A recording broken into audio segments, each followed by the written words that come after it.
my loves. Hello.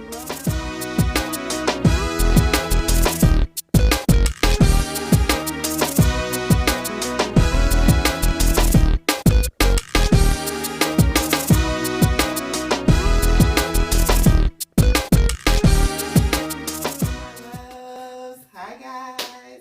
Hello. Come in, come join me. Come on. Y'all know I don't be on live much anymore, so I figured I would give y'all something special today. Y'all come in. Come on. Let's go. Make sure you like, comment, and share this.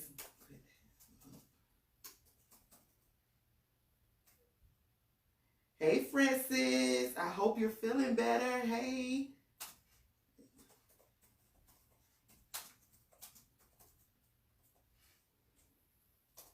Hello. Come in. Come on. Let's get this going. Let's get these conversations going, y'all. Like, I don't think y'all ready. I really don't think that y'all ready for what I deal with on a regular basis. Y'all, I don't think y'all ready. But thank y'all. Good, Francis. I'm glad. Thank y'all for joining us. Thank you for coming in. This is the Complete Woman Podcast, Talks with Toya. And today I have with me my mommy. And yes, I say mommy, and my siblings always make fun of me. I don't care. I'm the oldest, and I want to call her mommy because she's my mommy. Phyllis Bradley. She's joining me today, and I figured instead of recording it and pre-record, I would let y'all join in with us on this conversation because a lot of y'all love her, and I'm sure you want to pick her brain on some things. You can join in the conversation. You can ask questions about anything. I promise you she's an open book. I promise you she's not gonna hold back. I promise you I am an extension of her. So if you love how I give it to you, you're gonna love how she give it to you. So we are going to be talking about everything from motherhood, family, entrepreneurship, all that kind of stuff. And she has a wealth of wisdom. And one thing I know I will say is I am definitely not, and I know people say it all the time, but I am definitely not the mother, the wife, and the woman that I am if it was not because of my mom. Like, my mom instilled so much into me and my siblings. Like, the person that you see, that me, Chantel, and Zach, and Keisha are, I wouldn't take much credit for Zach, but yeah. So, but she crazy too, like him a little bit. She crazy. So we all come from her, and we all have watched her as we have grown up. We have sat back and we have seen the poise that she has had, and we have seen the endurance, and we have seen the fight and the victories. We have seen the highs and the lows. We have seen it all. And if we don't learn how to be a human being, just a human being, a great Christian, great people, just off of watching her, then guess what? We did something wrong. She didn't do anything wrong. We did something wrong because we didn't take what she instilled into us and take it beyond that. But we all are doing great things. We all are great individuals. You all love all of us. So that is because of her. So we are going to get into the conversation. Just anything, like I say. So mommy, tell the people about you. All right. I'm a mother. I'm a grandmother. I'm a friend. I currently work for the Jacksonville Housing Authority as a housing counselor. I'm currently up for a promotion for operations manager. I have been with the Housing Authority for 4 years. I've been with the Housing Authority for 4 years. So I enjoy what I do. Helping people is what I do. It's what I've done all of my life. I've helped people, and you get so much satisfaction from being a help for people in their time of need. Again, like my daughter said, I'm an open book. Whatever you want to know, you have a question about anything, I'll tell you. I'll give it to you straight up. That's the only way I know how to be. I've been like that all of my life. So, and I'm a proud mom. Again, like Latoya was saying, my children are doing their thing, and I'm so proud of them for doing their thing and not allowing situations in life to hold them back. So it's just a great thing. Awesome. Yep. So, I find that my life parallels my mom a lot. It wasn't intentional, but it has happened. I had children at a very young age. She had me when she was 19. I got married very young. And I am now. I then got divorced from him. She's a divorcee as well. I have 4 children, 3 girls and a boy. She has 4 children, 3 girls and a boy. Hey Jackson, hey. It's just, and now I'm into entrepreneurship, and when you see me and my sister, I have the complete woman. My sister has the total woman. My mom started it all with the whole woman. Her business was called The Whole Woman. She was a hairstylist, and she owns a salon, and that was the name of her business. And unintentionally, me and my sister ended up naming our businesses similarly.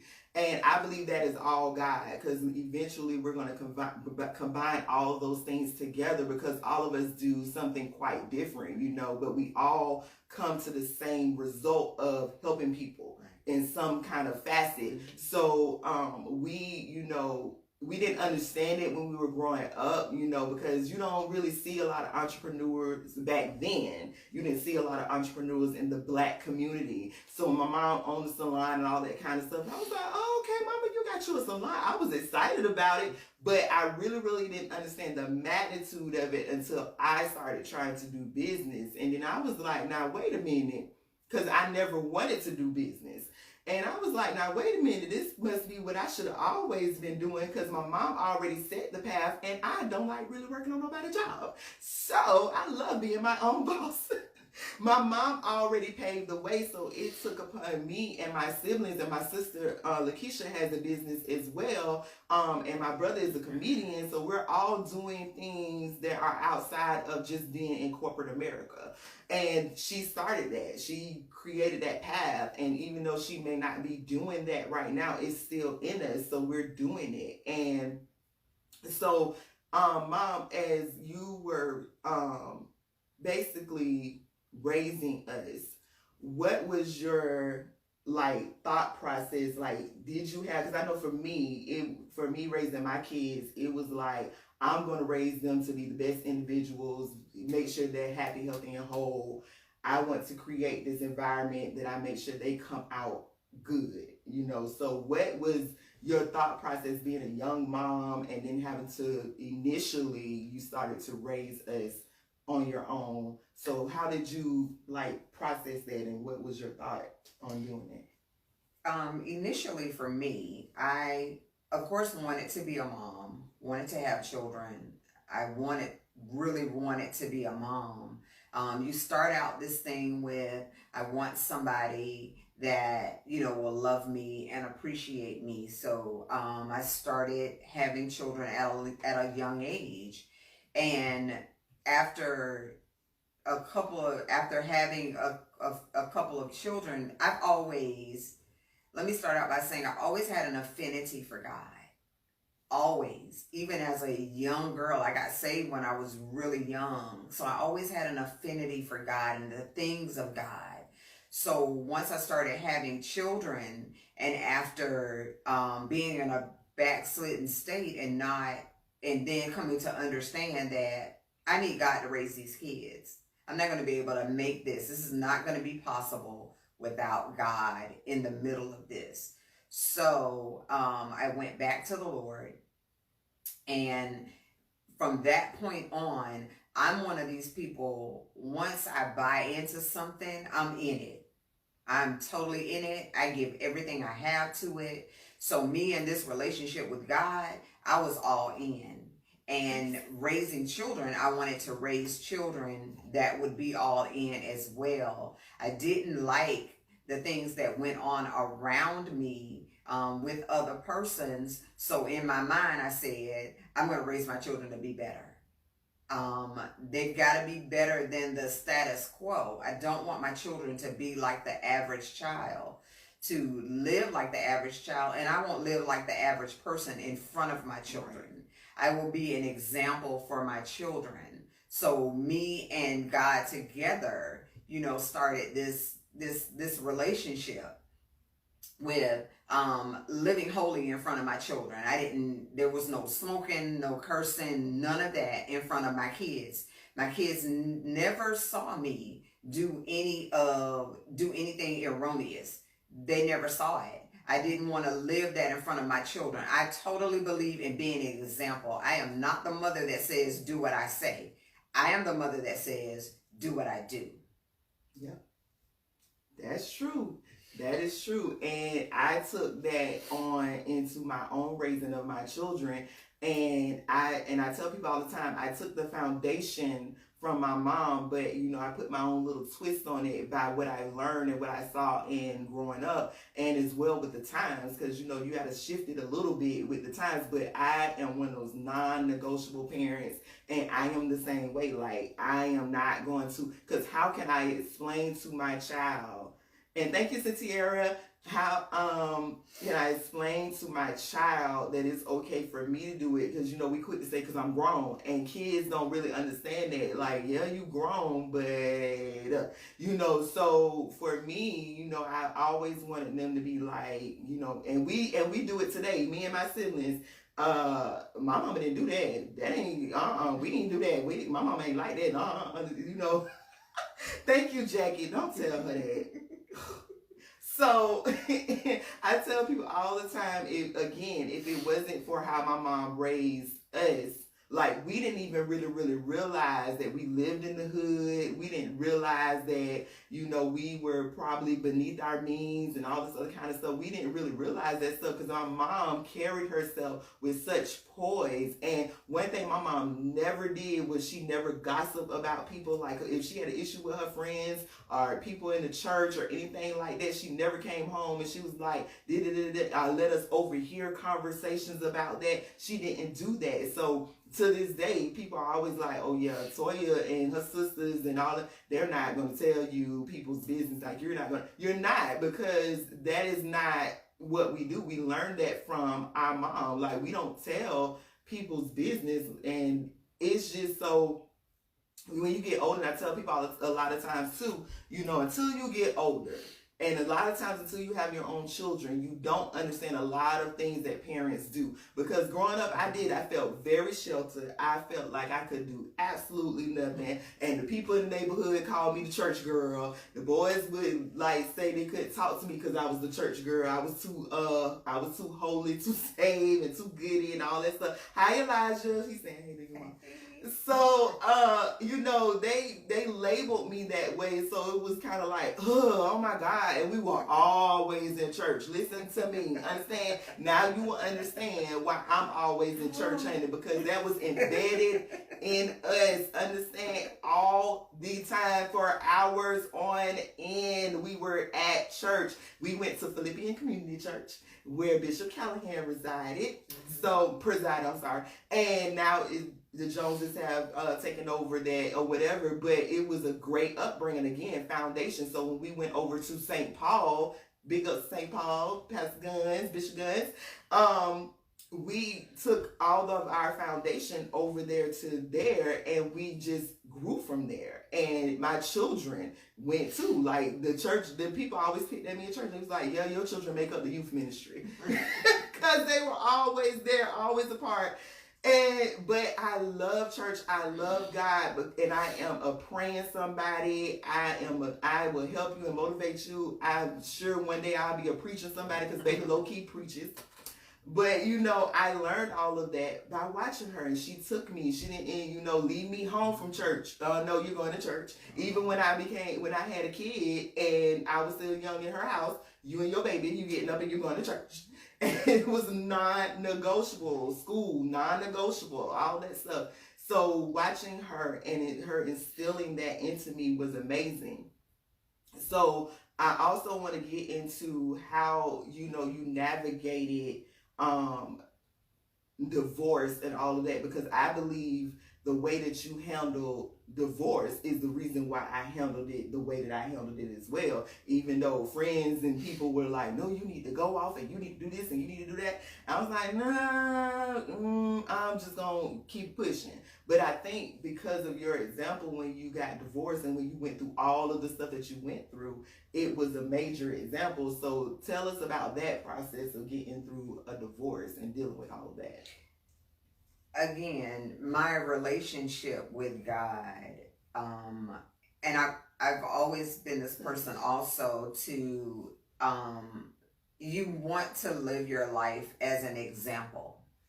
You don't want to live your life haphazardly. Of course, it's your life and you can do exactly what you want to do.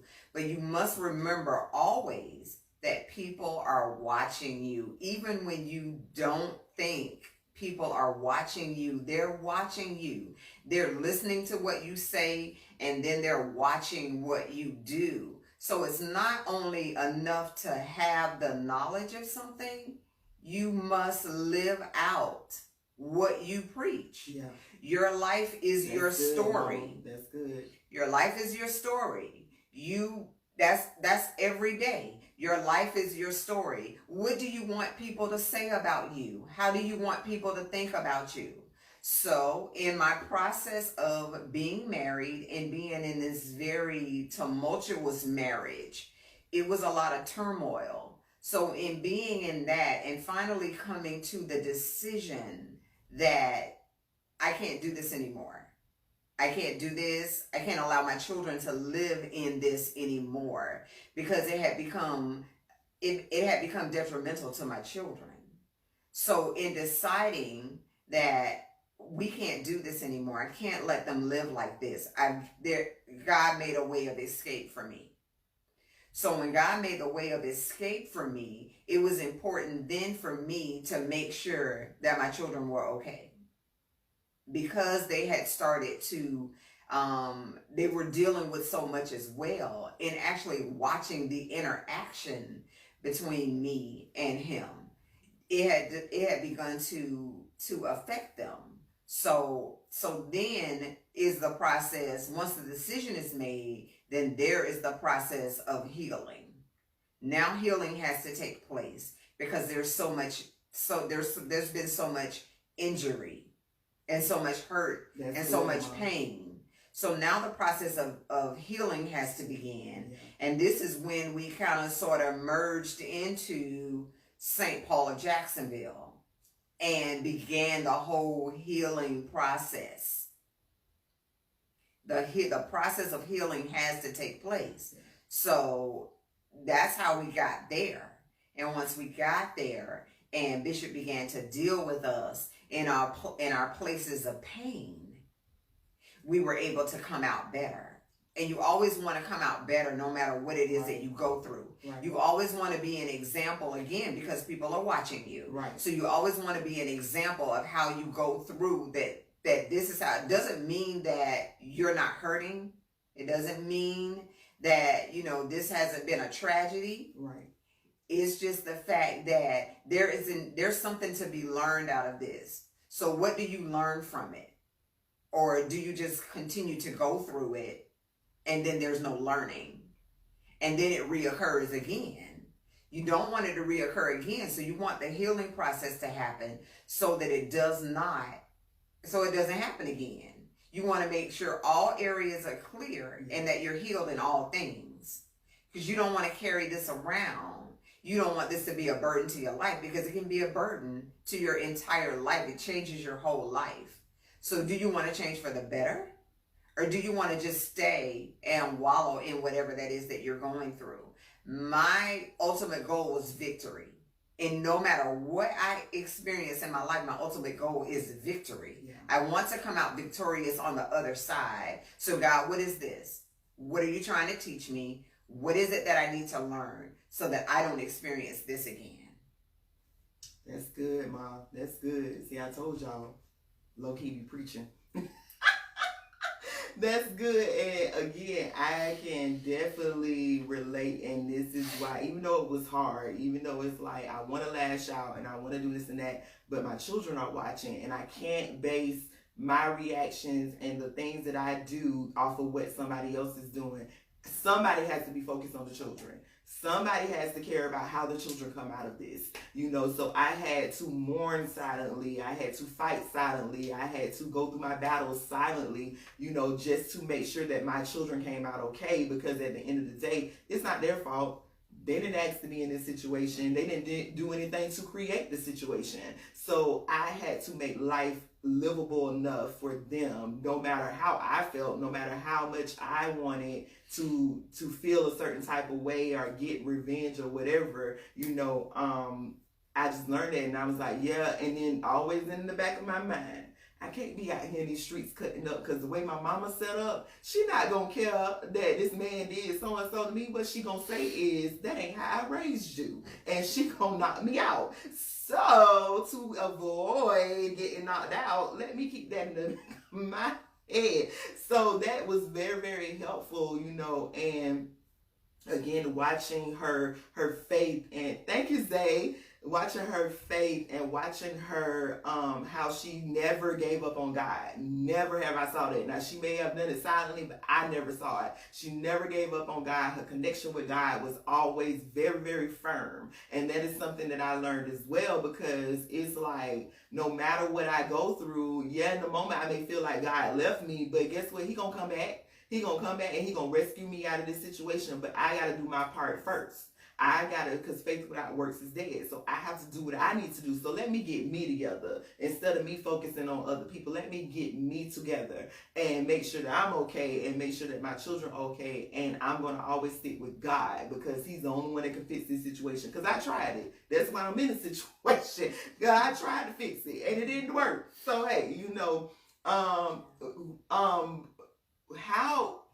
was it raising children that it's your fault, but how is it raising 4 opinionated, assertive children? Because we are a mess. How y'all see us on the regular, that's how we are on the regular. Like, we are like that all the time. So just being a parent of that, trying to get that to be like controlled. Like, how did you trying to build our relationships with each other and watch us navigate the fights and the even up until now, when we get mad with each other, or we say stuff, because we can say stuff below the belt. And so, like, how was it trying to navigate that and raising different children, but at the same time all having these kind of real forceful and bold personalities? I raised you to be that way. You did. I did. I raised you to be that way. I raised you to be opinionated. I raised you to stick up for yourself. I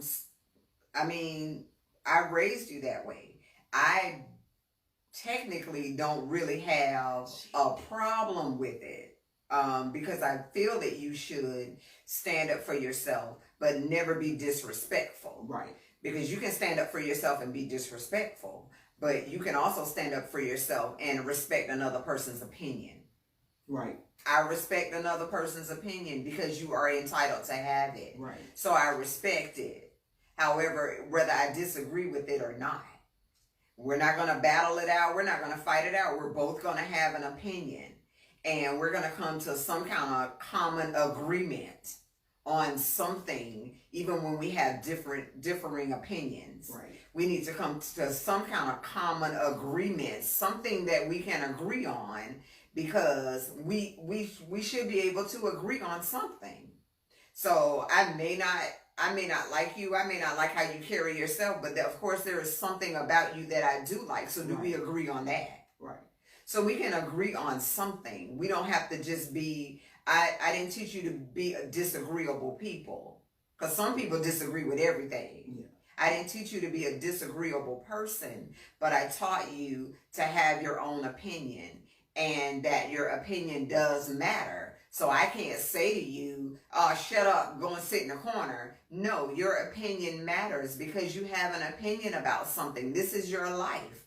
So you have an opinion about something. And I, as your mother, even have to respect your opinion. Even as your mom, sometimes we think that because we're the mother, we don't really have to, we're right in all things, but we're not.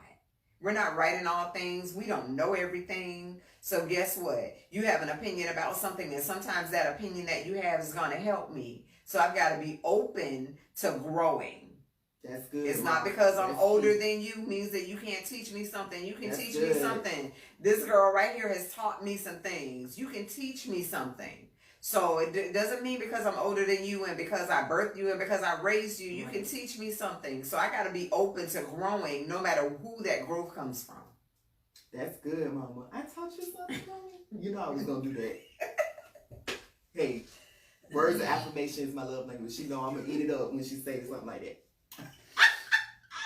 Yeah, it's so crazy, and she's right. Like, she's even had to tell other people, because some of us, I won't name the ones, okay? Some of us will go toe to toe with some people, and and then the people will come tell my mama, and mama be like, well, I kind of raised them that way.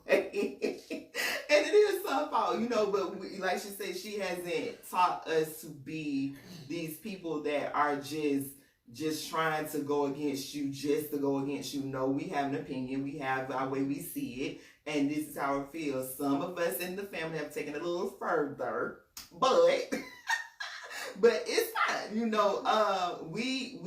A lot of times we don't stand down from how we see stuff and believe stuff, and I believe that has always also helped us stay out of a lot of stuff, because it's like when the crowd would do certain things, or other people among like, I don't care what they doing, that's not what we doing around here, and we would not let people peer pressure us into doing stuff because we want to be a part. Let me tell y'all something. A very great lesson that my mama has taught is not to really be canned for real, because people try so hard, and I've had moments in my life where I have, but people try so hard to be a part of cliques or groups or being friends with certain people, or, being a part of this function and that function or whatever. And I'm here to tell you, me and all my siblings, we be good. Understand? Because we grew up so tight-knit that we're a clique of our own. Like, seriously, if you see one, you're going to see the other one. Like, we hang tough, and we may not really like each other half the time, because again, we have all these opinionated and bold personalities that a lot of times clash, but at the end of the day, you see us, you gonna see one of the other ones together. Like, we are tight like that, and nothing can come between that. And that's something that I know all of us siblings really, really value, because we didn't see that in the family growing up. We didn't see, the tight bonds and that's my sister, at the end of the day, that's my brother. They may have did whatever, but we gonna hang tough. That's how we are. You can say what you want to say, you can feel how you want to feel, but at the end of the day, we will eliminate you before we eliminate each other. Because at the end of the day, it's family. And we going to come through for each other all the time. And that's something that I've always made sure is known. Here she go. And the extended siblings, y'all know how to handle y'all. Just ignore you. Vaughn, you all right. And that's a good point, Vaughn. That's a good point, Vaughn. Please help the people. Sometimes you got to ignore us, because we going to say stuff, and it be like, what? And people that don't know, they'll be like, so you cool with that? Yeah, that's just Toya. And it ain't a thing of, oh, she just gonna be who she gonna be. No, it's the thing of, we know who she is, and we know how she is, and we know she doesn't mean it in malice, and we know all that kind of stuff. And we can come, and the fact that people like Vaughn and other people, they come back and forth with us. Like, hey, you say what you say, and we don't get offended. We are not an easily offended family. Like, it take a lot for you to make us feel like you coming for us. Like, you're literally going to have to tag us, actually say our name for us to even care, because we do not be cared for real. Like, you got a problem with us, you're literally going to have to sit us down and tell us, because no, like, we're not doing that. And that was something from my mom. Like, she's so unbothered and so nonchalant that hey, it's like it's embedded in us, you know, and we have put it into our children. Like even down to Zaria, baby, she don't be can. So Mom, let's get into entrepreneurship. What made you not only and calm and what made you go into being a hairstylist, number one, but not only just being a hairstylist, but going as far as to opening your own hair salon? And where did Whole Woman come from? The whole concept. Again, back everything in my life has pointed to God. It's pointed to God in some form or fashion. Everything in my life has pointed to God. So I was working for Blue Cross and Blue Shield in security, and I had started. I always did the girls' hair. It was rare that I sent the girls off to get their hair done. I always mostly, yeah, I did their hair. So I had started to kind of I started to practice braiding. And so I had braided their hair, and someone saw what I did, and they were like, "That's such a good job. You should do hair." Never ever thought about doing hair in my life. Never ever. So they were like, "You should do hair." I was like, "Oh, okay." You know, so you don't pay it any attention. I had done, I had practiced doing nails before, and, a couple of other things, but, I was like, okay, whatever. So I ended up one day I was talking to she was my sister-in-law at the time, Stephanie. And I was, she had seen the girl's hair too. And she was like, "Phyllis, you did such a good job. You should do hair." That's number two. So now your antennas go up. Okay, God, are you trying to say something to me? Are you trying to tell me something? Okay, so shortly thereafter, I started hair school. I went to hair school. I worked full time. I went to hair school in the evenings. I was met with so much. There was so many reasons why I could have quit going to hair school, because all of this was happening at the same time of me trying to figure out whether or not I wanted to be in this marriage. All of this stuff was going on at the same time. The marriage was going crazy. The kids were going crazy. And I was trying to go to school and work full time. And so it was so much going on. But again, I've always been this kind of person. If I decide to do something, I'm all in. The hair was what I had decided to do after praying. It was hair. So went to school, got my degree in doing hair.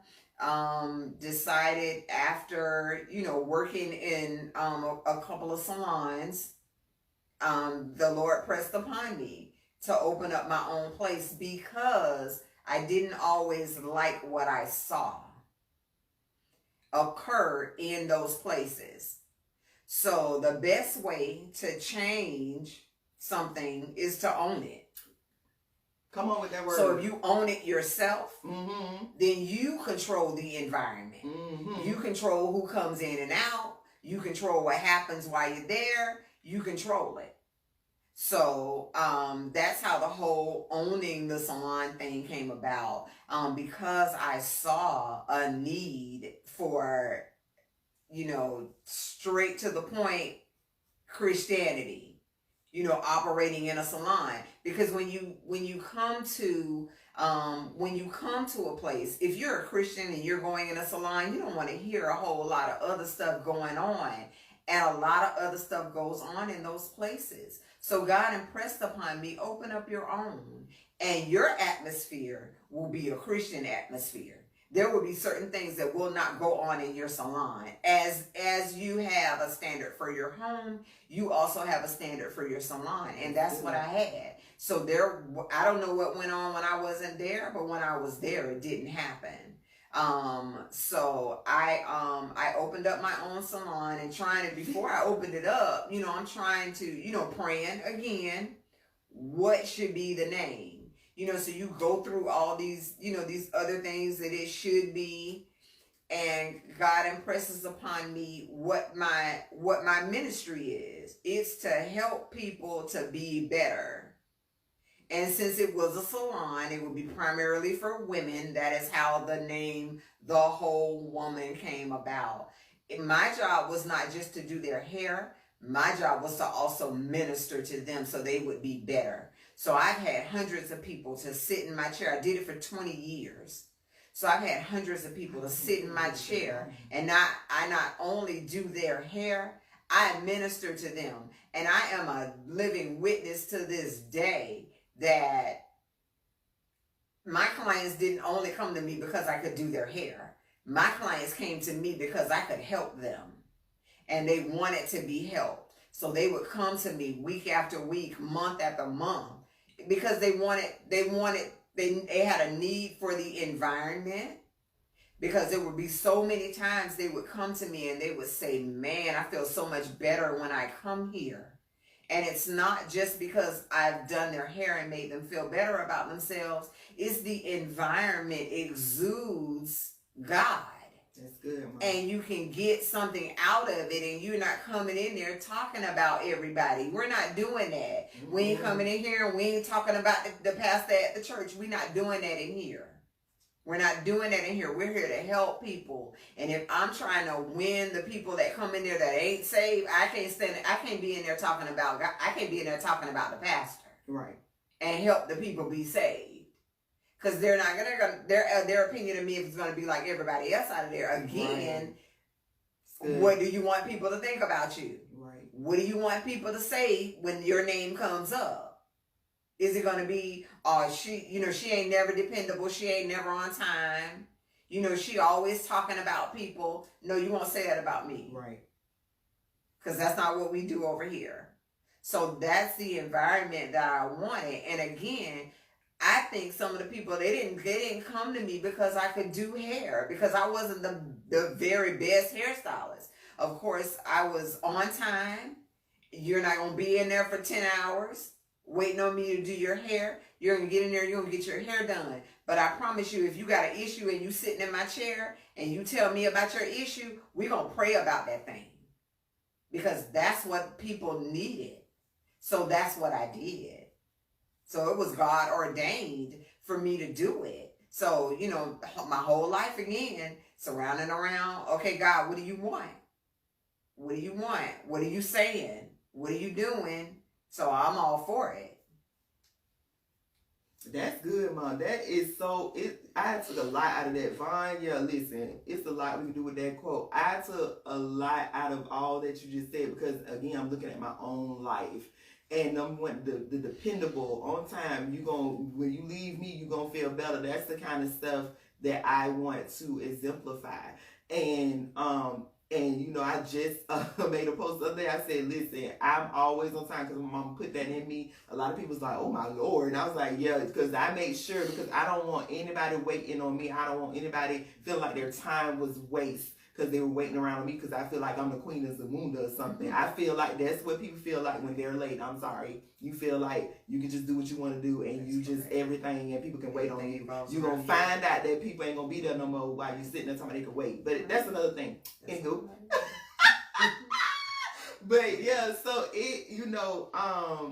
watching that growing up, listen, she did not play. She did, like she said, her clients is going to get in and get out, to the point where me and my siblings, we would have to sit in that salon all day to get our hair done, because she said, you are not a paying client and you going to wait.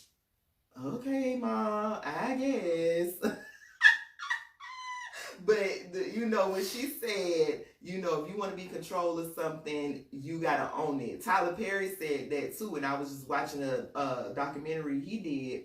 And he was like, he didn't like a lot of stuff, and I hear a lot of entrepreneurs say that, they're like, you got to own. He's like, he learned that at a young age, to own stuff if you want to be in control, because all day you can be a part of it, but it won't matter if you don't own it. So, and to now be that person who didn't at the time, because my thought was I was gonna be a journalist or something like that. I wanted to be on news. And to now be in this path of I want to be an entrepreneur, and to now see that that was God. Everything I do is God led, like Mom was saying about her. Everything I do is God led, and to now see that God is just pouring so much into me. That's why I talks with Toya and Complete Woman and all that stuff has come about from me starting just stepping out. Because it went from, oh, I'll just work on somebody's job, I'll just be a journalist or something like that. And then it went to, no, like, your mama already paved the way for you to be an entrepreneur. So do that. And after really trying to instill it into my kids, it was like, okay, you preaching to them about it, what you doing? So I started doing some things, and and with people telling me, hey, you need to stop giving away stuff for free. And I was like, huh? I was like, I just want to help people. They were like, no, you need to get paid for this stuff, because some people sit on people's couches and get paid an arm and a leg.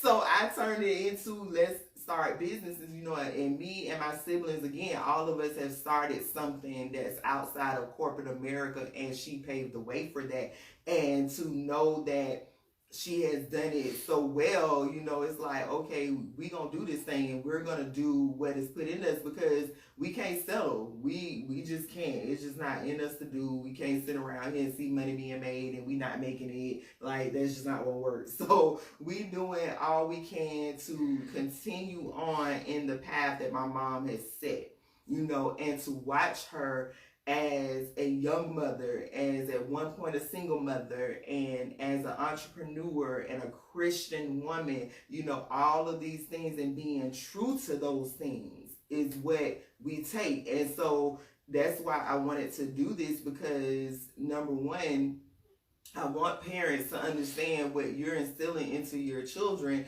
It matters for years down the line. Like she said, she did it for 20 years and she's been out of it for a minute, and we're still learning from that stuff. She's been a Christian my whole life. So we're still learning from that stuff, and never think that what you're doing is not going unseen. Don't ever think, because kids are going to be kids. Understand? Kids are nasty. Kids are mean. They going to make you feel like you're the worst parent in the world, because you tell them no, or you don't do something, or you say something they don't like. They going to feel like that, and that is fine. Because guess what? At the end of the day, they're going to be better for it. And I want to tell you, I am better for it. Because I used to be like, Mama just me. Mama don't want me to do nothing. And da-da-da-da. And now I see. Because when you're a child, you don't really understand how crazy this world is. And we have not experienced a lot of stuff that some kids have been through that I can't even imagine a child going through. Because my mom was like, no, I don't care. You my child. This is not what's going to happen. She protected us. She protected us spiritually and physically. Listen, when they talk about you wake up in the morning, you got oil on your head, that was this one, okay? She would get up in the middle of the night praying for us, all kind of stuff. She is a demon slayer, understand? And I am the same way now. I would get up in the middle of the night, be praying for my whole entire house. I would pray anywhere. I would talk about God anywhere. I don't care. Because she instilled that into us. And it's so crazy, and we can't really get into all of it because of how she was raised. Because she was raised by my granddad, who was a Christian to his core too. He was a deacon in the church, all that kind of stuff, and he would shout every night. Listen, they get mad at me because I would encourage him, because he would shout. He don't care. Anyway, so, but that was instilled in her, and it's like the scripture that always comes to mind when I think about that is that he knew you before you were formed in your mother's womb. He already knew what kind of path he wanted me and my siblings to be on, so he started with my mom. So he started with my granddad. So it's like, that wasn't even my natural father. That wasn't your natural father. So, you know what I'm saying? That's the magnificent thing about God. That he knows who needs what. Yeah. He knows what he has for you. And when you feel like I'm not here for anything, I don't have any purpose, that's a whole lie. Because you have gone through whatever you've gone through I would not be who I am if I hadn't gone through what I went through. Like all the stuff I've gone through has created me being a life coach and complete woman and all that stuff. And it's so like I'm amazed that me and my sister like named our businesses something that's close to what she named it. That's because that again, God already knew what we were going to be doing in the earth. So he knew when my sister touches a face, she doesn't just touch a face, she's changing a life. Mm-hmm. When I am talking to someone and coaching them through life, it's not just me coaching you through life. I'm making you better. I'm helping you to be better. I'm helping you to get where you need to be. You know, things that you may not have seen before you talk to one of us, we show you those paths. When my other sister takes in a child for child care, she's not just watching your child, she's taking in your child and transforming their life for the better, because who knows how their home life is. So at least they get a few hours during the day that they can come somewhere and they can have peace. And they can have calm, and they can have someone be able to put something in them that's different from their outside environment. So, you know, I am beyond grateful to God. I'm beyond grateful to my granddad. I'm beyond grateful to my mom. Like, and one thing too is you gotta make sure you have the right village. Like my mama, them, like my mom, my siblings, I call them real quick by my kids. Like, hey, y'all better come get them because I can't. But that's key. You know, that's key, having a whole team of people that can help you navigate this thing. And being just being a Christian, you know, you gotta, like she said, think all the time that somebody is watching you. I can't, you know, at the point I may feel like I'm in the safe, but somebody's watching me, and guess what? They gonna talk about it. And one thing mama taught me too is your reputation is everything. Your name means something. If you don't have nothing else, have a good name. So point blank. So mama, let the people know, number one, what makes you a complete woman, and then give them something that you would like them to take away from all of this. Okay. Again, I go back to my relationship with God. Everything points to my relationship with God. You can't be complete. You can't be whole. You can't be you can't be a whole person without God, the creator. God created you. He knows everything about you. So because he knows everything about you, he's able to help you to navigate through your life. So for me, everything points back to him. How do I navigate through my life? How do I even start to even try to navigate through my life without God? God created me. He knows everything about me. So how do I even manage my life without him? How do I even try to do anything without him? Without him, like the song says, my life would fail.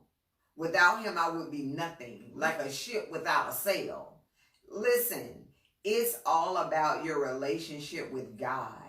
And you have to depend on God to navigate you through this. When we try to do it ourselves, we make such a mess of it. And sometimes we don't make an immediate mess of it, but it ends up being a mess because we did not go to God about it. We need to go to God about it. So if you take anything from me, understand that your relationship with God is important. You have got to have a solid relationship with God.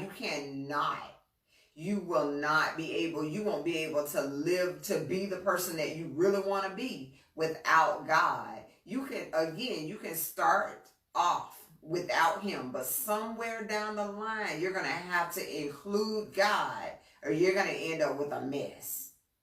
You're going to have to include God. God created you. Again, he knows everything about you. He knows where your life should end up. So if I'm a parent and I'm raising my children, wanting them to be like God, I know where I want them to end up. So guess what I'm going to do? I'm going to protect them from the thing around the corner that they can't see, because I've already been there, so I've seen it. God has already walked through your life. So God already knows where your life is going to end up. So why not include God and say, God, where do I go from here? Because God knows what's around the corner. It's no different than if you wake up in the morning and you might be running late. And then when you get on your way to your destination, you see where there's a tragic accident. God held you up. Because God is navigating your life. That's good, Mom. And you want God to navigate your life. That's good. You want to include him into the things of your life. Again, you can start it out and it could be going good. But you're going to hit a wall somewhere and you're going to have to need God.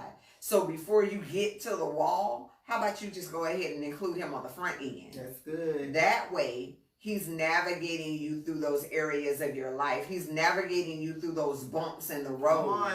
He's navigating you around those train wrecks. Come on. He's navigating you around that stuff.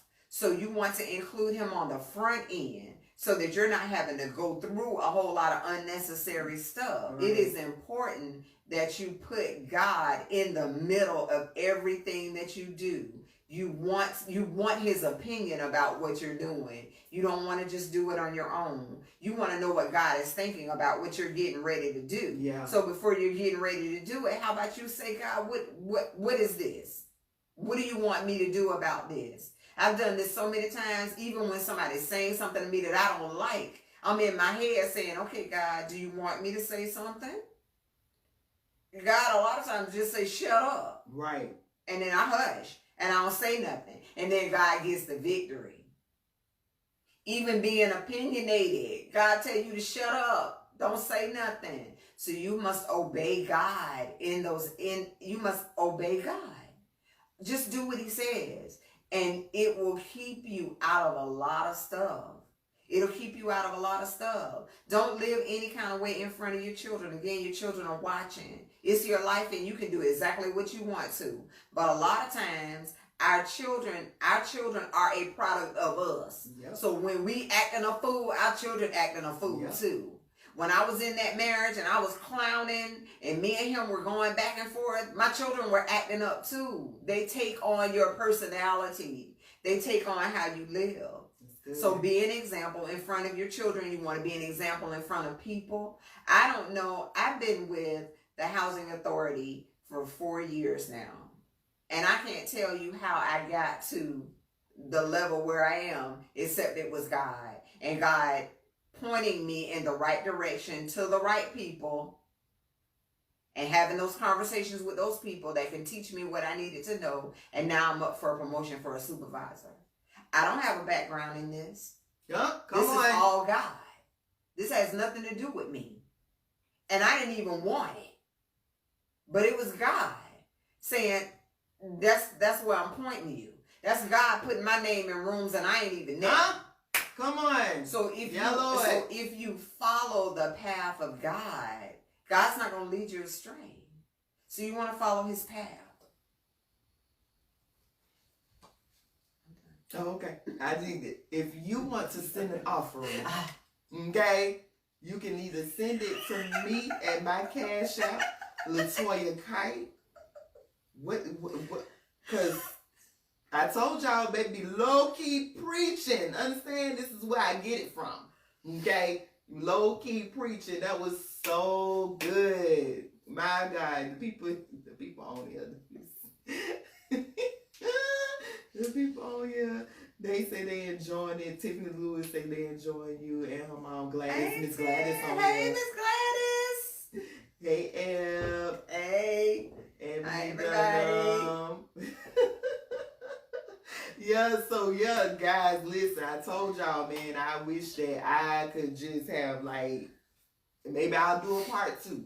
I may do a part 2 with her. You never know, because it's a lot that we did not cover, you know, but I hope that this was helpful. And if you have any questions, put them here, or if you want to ask them later, you can inbox me or whatever, and we will answer those.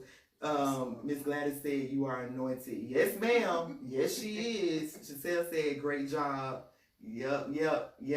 Hey, Sissy Pooh. So, check her out, y'all. She said, hey, Phyllis, love you, girl. Hey. Listen, her and her daughter, they doing some things too. Miss Gladys been doing some stuff or whatever with young girls and stuff like that, and her daughter Tiffany has been helping her. Like this, it's all, again, we were at the same church, Philippian, you know, growing up together, and again, you know, it's about what you show your children, what you instill into them, you know, and it's absolutely amazing. Just, if you want to contact us, you can go to her page. If you want to contact her, she does not do hair anymore because of, you know, some issues. Okay, but you know, you contact her for other things. You know, you want a little word or something, and a little prayer, not prayer. Listen here, you want some prayer? You want some things to change? Huh? Come on. Y'all be calling me for prayer. Y'all can call this lady for prayer. Listen here. I can't speak for all of them. I'm not going to talk about all of them. But me, her, and Chantel, some praying somebody's. Now, them other ones, we going to work on them, Lord. But anywho, so that is all that I have today. You're welcome. Girls Forever is her organization. Great, because you know I didn't know the name of it. Sorry. Yes, Girls Forever Inc. Please check that out, y'all. Check it out. Check it out. Check it out. They are doing some great things. I am absolutely always excited to see other people doing great things, especially people that I've known literally all my life, you know, to see them doing some great things for people. That's absolutely amazing. Love y'all. You can contact me on this page, or you can go on Instagram with the same name, Latoya Kight. As well, you can email me at thecompletewoman19@gmail.com if you have any questions, if you have any topics, if you want to be a part of Talks with Toya, you can go there and I will get with you about that. Also, I have a group on this on Facebook that's called The Complete Woman. If you want to be a part of that, come on and join us. I give out motivational stuff every day, and we just kind of have fun on there too. Like, you know, I just want women to be able to let their hair down. I want women to not be concerned about these kids and these men all the time. Be concerned about you, because if you're not okay, nobody else will be okay. So that is my focus for The Complete Woman, for Superwoman to take off her cape. That's what that is for. So if you want to be a part of that group, you can. You guys look out for Girls Jam 2020. It will be virtual this year, but look out for it. I'm still trying to get some things together, but it's coming this December. Toya's Girls Jam, that is coming this year. And some of y'all that live out of town like Lewis's and things, y'all can be on there this time because it's virtual. So look out for that. And also YouTube. Go to YouTube and check me out, Latoya Shantae. Go follow my channel. That's where all of my videos go now. This is a special live. I don't do lives anymore. I do just videos and I put them on YouTube. So go there, subscribe, and make sure you're watching all of the stuff that I have going on. So that is it for us, and we definitely will probably come back for part 2. We'll see how that fits into my schedule, or our schedule, because we've been trying to do this forever, and clearly. So have an amazing day, everybody. Goodbye, my love.